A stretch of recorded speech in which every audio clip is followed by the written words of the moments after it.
رحمة للعالمين. وقال النبي صلى الله عليه وسلم كيف أنتم إذا نزل ابن مريم فيكم وإمامكم منكم. صدق الله العظيم وصدق رسوله النبي الأمي الكريم. ونحن على ذلك لمن الشاهدين والشاکرین والحمد للہ رب العالمین. میرے واجب الاحترام قابل صد احترام دوستو بزرگوں بھائیو السلام علیکم. میں ادنا سا طالب علم کی حیثیت سے آپ حضرات کے سامنے محو گفتگو ہوں. اللہ تبارک و تعالی سے دعا ہے کہ اللہ تبارک و تعالی میں عاجز کو حق سچ اور صحیح بیان کرنے کی توفیق نصیب فرمائے. میرے واجب الاحترام آج کا یہ سالانہ جلسہ سیرت النبی کے نام سے عنوان ہے. جب بھی سیرت کا نام آتا ہے یہ بات تو پکی ہے کہ دنیا کا جتنا بھی صاف پانی ہے اس کو سیاہی بنا دیا جائے اور پوری دنیا کے درختوں کو کلمے بنا دی جائیں اور اس پورے کرۂ ارض کو تخت بنا دیا جائے اور ساری انسانیت حضور کی سیرت لکھنے بیٹھ جائے. سمندر ختم ہو سکتے ہیں، کلمیں ختم ہو سکتی ہیں، انسان ختم ہو سکتے ہیں، لیکن میرے حضور کی سیرت ختم نہیں ہو سکتی. میرے واجب الاحترام اللہ تبارک و تعالی نے جب یہ دنیا بنائی تو سب سے پہلے اللہ تبارک و تعالی نے فرشتوں کی جماعت کو پیدا کیا جن کے اندر خیر ہی خیر رکھی، شر کا مادہ نہیں رکھا. اور اس کے بعد اللہ تبارک و تعالی نے جنوں کو پیدا کیا، ان کے اندر شر کو رکھا، خیر کو نہیں رکھا. اس کے بعد اللہ تبارک و تعالی نے حضرت آدم علیہ السلام کو مٹی اور پانی سے بنایا. جب اس کے اندر روح پھونکی اور فرشتوں کو حکم دیا کہ اس کو سجدہ کرو، لیکن ایک فرشتے نے سجدہ نہیں کیا. یہ بات الگ ہے، لیکن آج کا یہ جلسہ سیرت النبی کے نام سے عنوان ہے، اس لیے سیرت کی ہی بات کرتا ہوں. میرے واجب الاحترام جب اللہ تبارک و تعالی نے حضرت آدم علیہ السلام کو حکم دیا کہ تم جنت میں رہو اور جنت سے کھاؤ پیو، جب حضرت آدم علیہ السلام جنت میں پہنچے تو دیکھا، پھل کھانے کا ارادہ کیا. جب درخت کے قریب پہنچے تو ہر پتے پر میرے محبوب کا نام لکھا ہوا ملا. پھر آگے چلے، اگلے درخت کے قریب پہنچے تو وہاں پر بھی میرے محبوب کا نام لکھا ہوا ملا. پریشان ہو جاتے ہیں یہ کون سی شخصیت ہے، حالانکہ مجھے ہی سب سے پہلے پیدا کیا گیا ہے، مجھ سے پہلے یہ کس کا نام لکھا ہوا ہے. جب رہنے کے لیے ایک محل میں داخل ہونے کا ارادہ کرتے ہیں وہاں پر میرے محبوب کا نام محمد رسول اللہ لکھا ہوا ملتا ہے. جب اگلے محل میں داخل ہونے کا ارادہ کرتے ہیں تو وہاں پر میرے محبوب کا نام لکھا ہوا ملتا ہے. پریشان ہو جاتے ہیں یہ ایسی شخصیت کس کی ہے، مجھ سے پیدا ہونے سے پہلے اس کا نام لکھا ہوا ہے اور اللہ کے نام سے پہلے اس کا نام ہے. یہ ایسی کون سی شخصیت ہے، اللہ سے یوں ہاتھ اٹھا کر دعا مانگتے ہیں یا اللہ یہ کون سی شخصیت ہے، مجھ سے پہلے پیدا کوئی نہیں ہوا ہے لیکن میرے نام سے پہلے یہ کس کا نام لکھا ہوا ہے. تو اللہ تبارک و تعالی حضرت آدم علیہ السلام کے ان ناخنوں کے اندر میرے محبوب کی شکل پیدا کر دیتے ہیں. وہ حضرت آدم علیہ السلام ان کو چوم پر آنکھوں پر لگاتے ہیں. لیکن میں ان بریلویوں سے پوچھنا چاہتا ہوں کہ تم کس بنا پر انگوٹھے چومتے ہو؟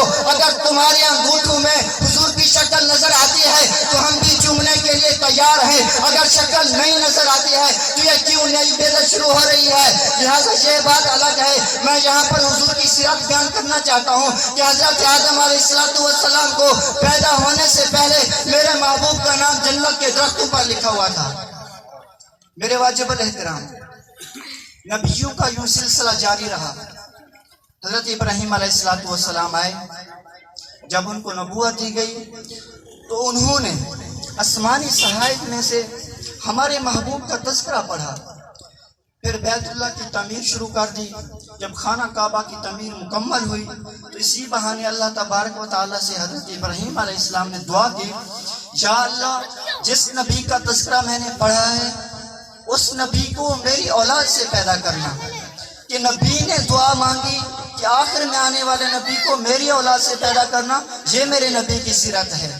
اگر کوئی آدمی آپ سے پوچھنا چاہے کہ میرے نبی کی سیرت کیا ہے تو اس کو یوں بتانا کہ ہمارے نبی نے انگلی سے چاند کو ٹکڑے کیا ہے، یہ میرے نبی کی سیرت ہے۔ آگے چلیے، حضرت عیسیٰ علیہ السلام آتے ہیں، ان کو نبوت ملتی ہے۔ نبوت ملنے کے بعد حضرت عیسیٰ علیہ السلام کی کتاب میں ہمارے محبوب کے تذکرے ہیں۔ جب حضرت ابراہیم حضرت عیسیٰ علیہ السلام ان تجربوں کو پڑھتے ہیں تو یہ دعا مانگنے پر مجبور ہو جاتے ہیں، یا اللہ مجھے اس نبی کا امتی بنا دے جس کے تذکرے ہماری کتابوں میں ہیں۔ میرے واجب الاحترام، یہ میرے نبی کی سیرت ہے۔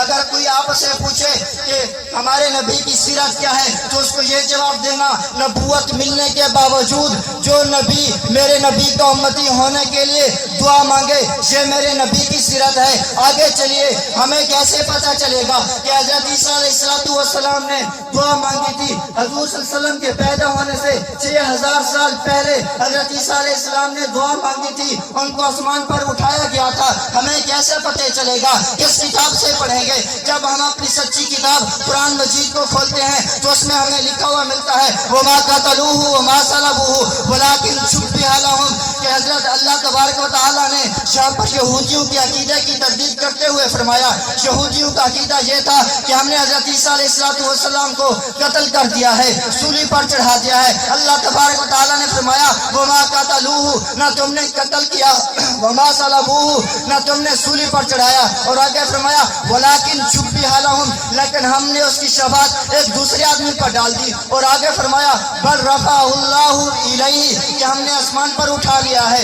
یہ بات ہمیں معلوم ہو جاتی ہے، قرآن میں لکھی ہوئی ہے، تو ہمیں یقین ہو گیا کہ عیسیٰ علیہ السلام کو آسمان پر اٹھایا گیا ہے۔ کیا ہمارے نبی نے بھی کچھ فرمایا؟ کیا عیسیٰ علیہ السلام آسمان پر ہیں یا نہیں ہیں؟ تو ہم جب حدیث مبارکہ کی کتاب کھولتے ہیں تو ہمیں یہ لکھا ہوا ملتا ہے لِلْيَهُودِ إِنَّ عِيسَىٰ لَمْ يَمُتْ وَإِنَّهُ رَاجِعٌ إِلَيْكُمْ قَبْلَ يَوْمِ الْقِيَامَةِ، ہمارے حضور نے فرمایا کہ عیسیٰ علیہ السلام کو آسمان پر اٹھایا گیا ہے، قیامت کے قریب تشریف لائیں گے۔ تو میرے ساتھیوں، میں آپ کو یہ بتانا چاہتا ہوں، ایک نبی نے اس کو نبوت ملنے کے باوجود جو ہمارے نبی کا امتی ہونے کے لیے دعا کرے اور اللہ تبارک و تعالیٰ قبول کرے، یہی ہمارے نبی کی سیرت ہے۔ میرے واجب الاحترام، اسی طرح آگے چلیے، حضرت عائشہ رضی اللہ تعالی عنہ ایک مرتبہ گھر میں تشریف فرما تھی، تو حضور اکرم صلی اللہ علیہ وسلم تشریف لائے تو حضرت عائشہ رضی اللہ تعالیٰ عنہ نے فرمایا حضور آج صرف میرے لیے دعا کیجیے فقط۔ تو حضور صلی اللہ علیہ وسلم نے جو ہاتھ اٹھائے اور حضرت عائشہ رضی اللہ تعالیٰ عنہ کے لیے دعا کی۔ حضور کی دعا کی قبولیت پر میں ایک مثال آپ کو بتاتا چلوں۔ آپ نے بارہا مولویوں سے سنا ہوگا کہ ایک دفعہ حضرت ابو ہریرہ رضی اللہ تعالیٰ عنہ حضور کی مجلس میں تشریف لائے، اس کے بعد گھر واپس گئے، پھر دوبارہ جب تشریف لائے تو پریشان تھے۔ تو ہمارے حضور نے پوچھا اے ابو ہریرہ، ابھی تو تم حشاش بشاش گئے تھے، ابھی تم کیوں پریشان ہو کر واپس آ گئے ہو؟ تو حضرت ابو ہریرہ رضی اللہ تعالیٰ عنہ عرض کرتے ہیں اللہ کے رسول، میری ماں ابھی تک مسلمان نہیں ہوئی ہے، وہ مجھے تنگ کرتی ہے، میری ماں کے لیے دعا کیجیے کہ وہ مسلمان ہو جائے، وہ ہدایت پر آ جائے۔ تو میرے حضور نے یوں ہاتھ اٹھائے اور ادھر حضرت ابو ہریرہ رضی اللہ تعالیٰ عنہ ایسے دوڑ لگے، بھاگتے ہوئے جا رہے تھے۔ رستے میں حضرت عمر نے ایسے روکنے کی کوشش کی لیکن حضرت ابو ہریرہ رضی اللہ تعالیٰ عنہ نہیں رکے، چلے گئے۔ جب گھر پہنچے دروازے پر دستک دی، بھی دروازہ بند تھا، ماں غسل کر رہی تھی۔ جب غسل کر کے فارغ ہوئی تو کہتی ہے بیٹا جس کے تم غلام ہو مجھے بھی اس کے پاس لے جائیے، میں بھی کلمہ پڑھنا چاہتی ہوں۔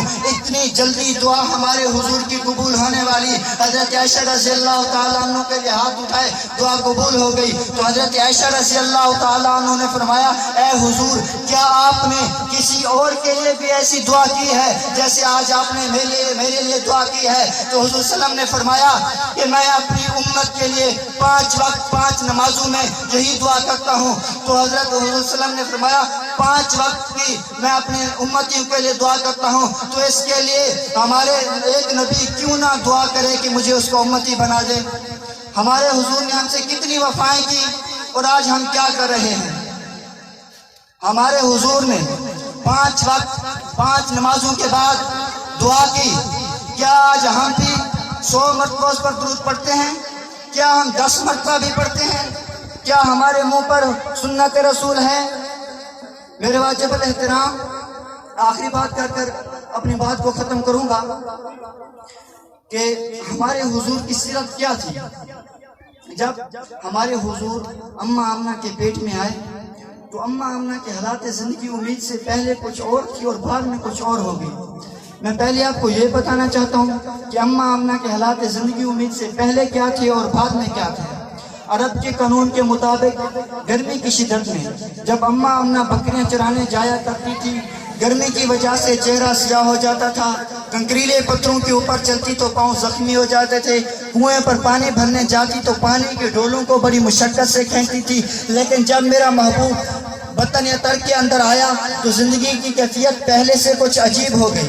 جب اماں آمنہ گرمی کی شدت میں بکریاں چرانے جایا کرتی تھی، گرمی کی شدت ہوتی تو بادل اوپر سایہ کرتے تھے، کنکریلے پتھروں کے اوپر چلتی تو وہ نرم ہو جاتے تھے، کنویں پر پانی بھرنے جاتی تو پانی ابھر کر قدموں میں آ جاتا تھا.